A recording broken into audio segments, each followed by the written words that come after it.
Joining me now in Moscow, Idaho, Paul Mauro, retired NYPD inspector and attorney. Paul, you've been saying for a long time, have patience with law enforcement because they are trying to not only track down the murderer, but also develop a case against that murderer. It looks like they did extraordinary work, doesn't it, as we gather together all this evidence? They really did, and they did it under very trying circumstances. As you referenced, they were under a lot of pressure. There was a lot of questions directed at them. And, it does look like they, fairly early in the case, had begun to make some progress. They had said they're not going to issue a reward. They had told people it's going in the right direction. People were very skeptical, but it looks like they had good reason to do that, and they earned our trust. What's the most important bit of evidence that they've dug up? Is it the DNA? Undeniably, Dave. Because, look, the match that remember that the early reporting was that they had managed to get some DNA evidence from the genealogical database. Now, there's a subtlety there.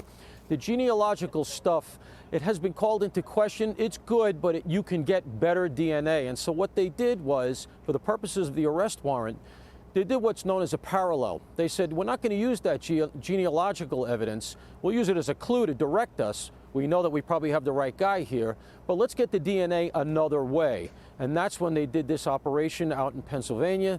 They got the DNA from the garbage that returned to his father, 99.999%.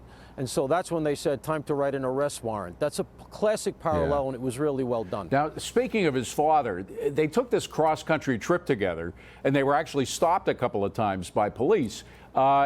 Is there any suspicion that he might have known something and didn't explain it to the police?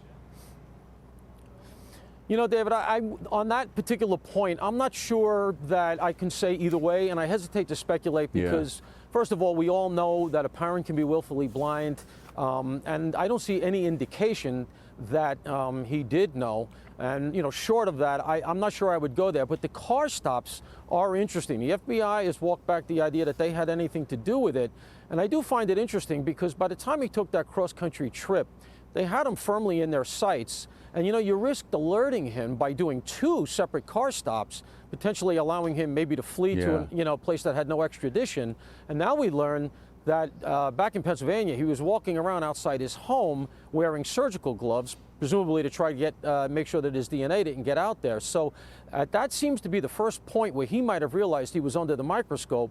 And I was actually very surprised by the fact that that was done.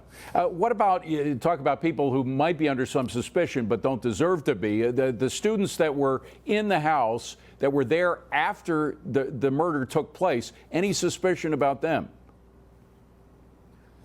I mean, obviously, for the same purposes, we really can't say. I don't think there's anything that points to them as in any way being involved with this. I understand where you're going, the delay in making the 911 call. And to your point, we should remember that, in fact, the next morning, the first call that was made was not to 911, but to some friends who then responded to the house. There are a number of scenarios that you could conjure as to why the call wasn't made.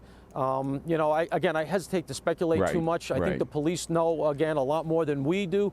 The defense is going to want to know an answer to that, however. I got to break. If this gets that far, very quickly, is this a slam dunk case now? Very quickly, 10 seconds.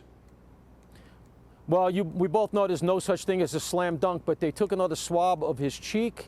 My gut tells me that he's still only the accused, but it's going to come back to him. And at that point, we're getting in slam dunk territory. Paul Mauro, you're the best. Thank you very much. Good to see you, my friend. Have a good weekend. Thank you. We'll be right back. Great Stay with us.